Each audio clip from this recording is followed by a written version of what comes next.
Cumprimento a todos com a paz, Senhor Jesus. Meu nome é Alexandro.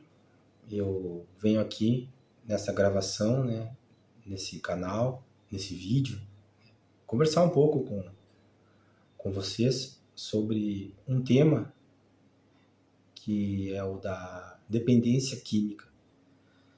É um tema que hoje afeta muitas famílias. A vida e a qualidade de muitas famílias está sendo afetada nos dias de hoje pelo uso e abuso de substâncias químicas, drogas lícitas e drogas ilícitas. Fazem com que vidas sejam destruídas, sonhos acabados, expectativas zeradas, afastando totalmente o usuário de um convívio social, familiar. E por aí vai, No primeiro momento, eu posso dizer que existe uma esperança para esse problema, que hoje está com uma dimensão enorme, mundo afora. Nós precisamos entender algumas coisas. Eu falo com convicção porque passei por isso, por um longo período de anos, desde a minha infância, adolescência, vinha tentando alcançar uma libertação, quando percebi que esse problema era realmente, de fato, algo presente na minha vida. Consegui perder muitas coisas e que hoje, pela graça de Deus, eu as tenho de volta. As bênçãos que na minha vida existem são imensas, mas não é o foco hoje. Hoje nós vamos tratar, nesse primeiro vídeo, sobre um tema que precisamos de imediato entender. E vamos então fazer uma leitura bíblica nesse momento e entrar então no tema. Vos convido a abrir a Bíblia em livro de 1 Coríntios, capítulo 8. Diz assim: Ora, no tocante às coisas sacrificadas aos ídolos, sabemos que todos temos conhecimento. O conhecimento incha, mas o amor edifica. E se alguém cuida saber alguma coisa, ainda não sabe como convém saber. Mas se alguém ama a Deus, esse é conhecido dele. Assim que, quando ao comer das coisas sacrificadas aos ídolos, sabemos que o ídolo nada é no mundo, e que não há outro Deus senão um só. Porque ainda que haja também alguns que se chamem deuses, quer no céu, quer na terra, como há muitos deuses e muitos senhores, todavia para nós há um só Deus, o Pai, de quem é tudo e para quem nós vivemos. É um só Senhor, Jesus Cristo, pelo qual são todas as coisas e nós por ele. Mas nem em todos há conhecimento, porque alguns até agora comem no seu costume para com o ídolo, coisas sacrificadas ao ídolo, e a sua consciência, sendo fraca, fica contaminada. Ora, a comida não nos faz agradáveis a Deus, porque se comemos, nada temos demais, e se não comemos, nada nos falta. Mas vede que essa liberdade não seja de alguma maneira escândalo para os fracos. Porque se alguém te vir a ti, que tens conhecimento, sentado à mesa no templo dos ídolos, não será a consciência do que é fraco induzida a comer das coisas sacrificadas aos ídolos? E pelo teu conhecimento perecerá o irmão fraco, pelo qual Cristo morreu. Ora, pecando assim contra os irmãos e ferindo a sua fraca consciência, pecais contra Cristo. Por isso, se a comida escandalizar a meu irmão, nunca mais comerei carne, para que meu irmão não se escandalize. Amém?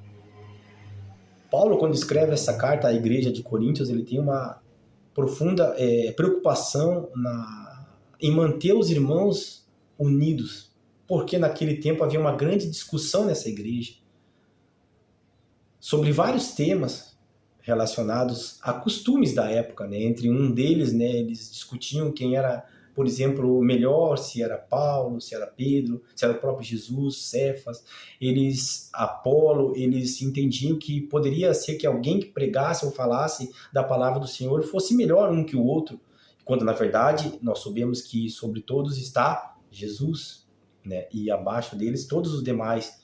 Então, nós não podemos estar entrando em detalhes quem faz melhor isso ou aquilo, e sim focarmos em Jesus e nos seus ensinamentos.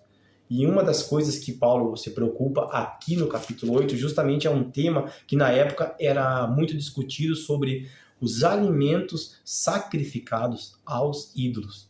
Porque se tinha uma profunda adoração a muitos ídolos naquela época, ou a muitos deuses naquela época. E nós sabemos que há um só Deus.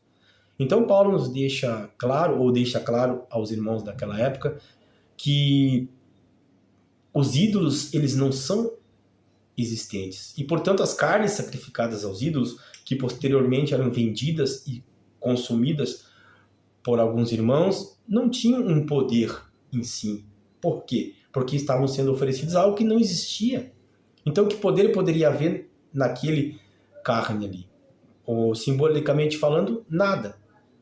E algumas pessoas estavam entendendo isso ou entendiam isso, porém havia uma preocupação de Paulo também em explicar que quem tinha esse entendimento, se fosse passar a algum outro irmão, né, esse entendimento, esse não viesse a compreender, não poderíamos eles escandalizar então ao ponto de comer a carne, mesmo sabendo que não tinha poder nenhum aquela carne, não deveriam vir a consumi-la, para não escandalizar o irmão que estava recém começando a obter um conhecimento. Eu quero dizer com isso que havia um amor profundo em quem conseguia entender isso e se abster de consumir algo que de fato não tinha poder nenhum para nos levar ou não à presença de Deus. É um amor ao próximo, que se consegue uma empatia tão profunda que Paulo nos ensina ali, que devemos ter ao próximo, quando temos um entendimento maior que o próximo, e é o que Deus espera daqueles que têm um entendimento e querem ajudar aos outros. Vamos trazer para a nossa realidade. Nós temos hoje ídolos também nas nossas vidas. Tem ídolos hoje fortes, e um deles é o nosso tema, justamente o ídolo que muitas pessoas têm, que é em cima do álcool, em cima do tabaco, em cima de drogas ilícitas.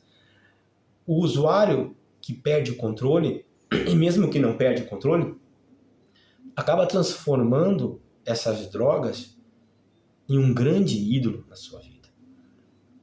O problema é que o ídolo de hoje tem uma força destrutiva que esses ídolos do passado não tinham. Por mais que nos desviassem dos propósitos divinos de Deus, ou desviassem aqueles irmãos daquela igreja em específico que estamos falando agora, os ídolos de hoje são um poder destrutivo muito maior. De fato, eles acabam com tudo.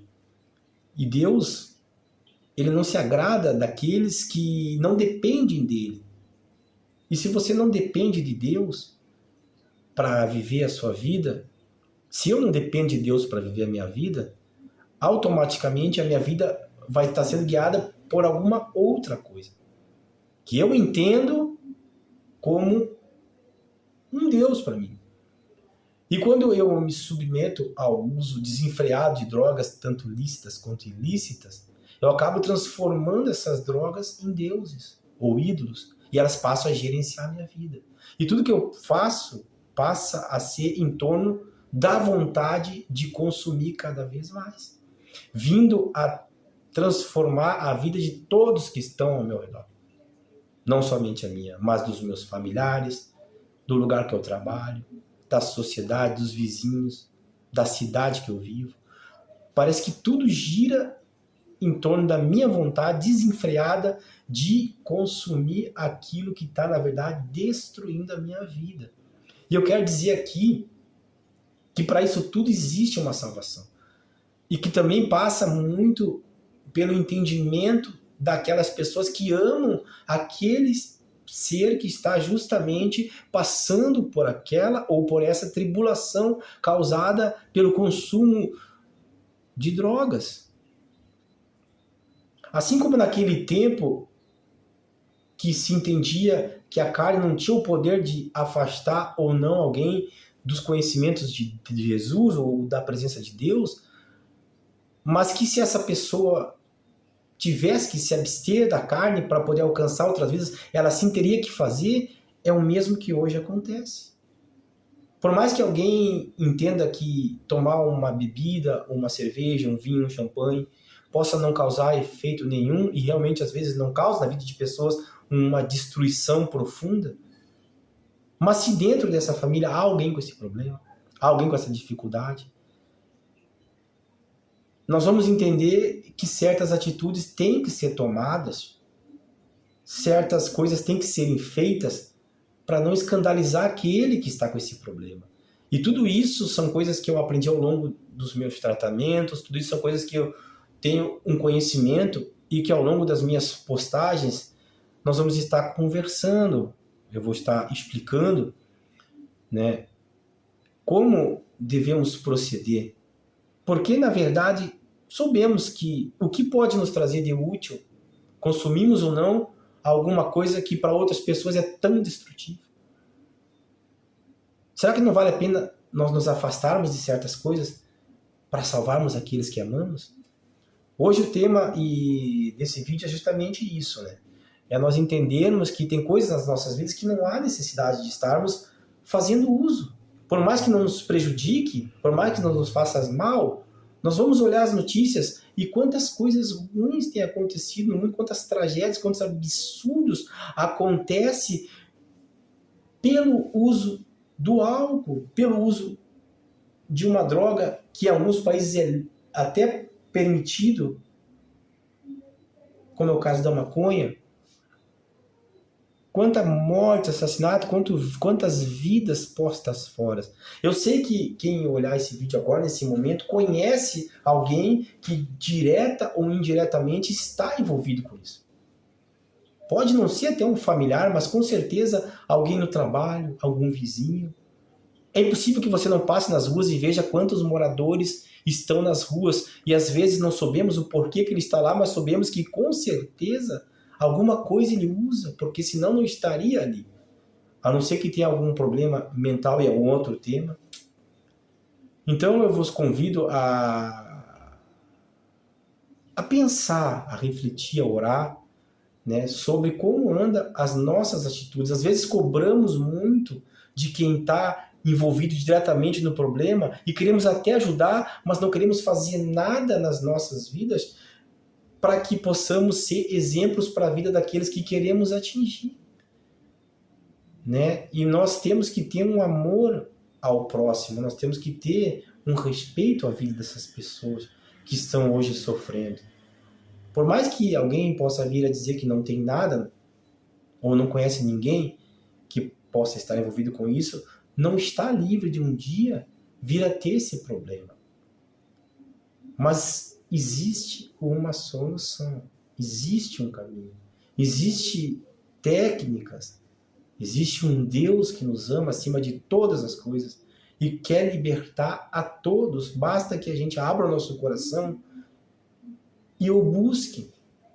A palavra de hoje ela serve tanto para o usuário que hoje está com problemas, quanto para os familiares que acaba se tornando um codependente daquele usuário.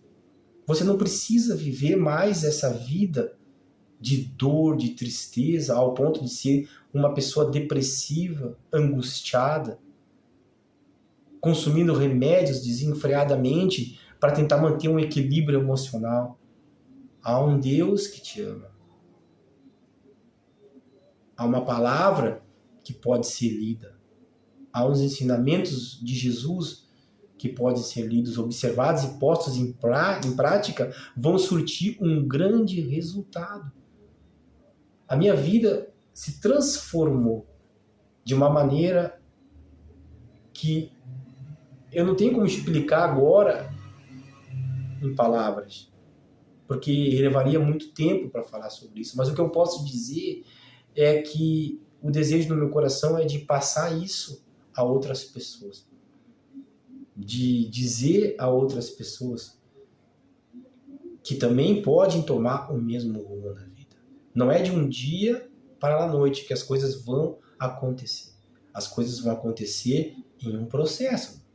como aconteceu para se chegar ao ponto de alguém, por exemplo, ir até a viver nas ruas, ou de alguém cometer algum delito, uma infração, ou de alguém ir parar num hospital, ou mesmo morrer. Levou um tempo. A pessoa ela não costuma começar a usar alguma coisa hoje e amanhã já está numa total dependência. Não é assim que as coisas funcionam. Foi passo a passo até a vida se destruir por completo. Então, quando há uma recuperação e uma transformação, também vai ser passo a passo.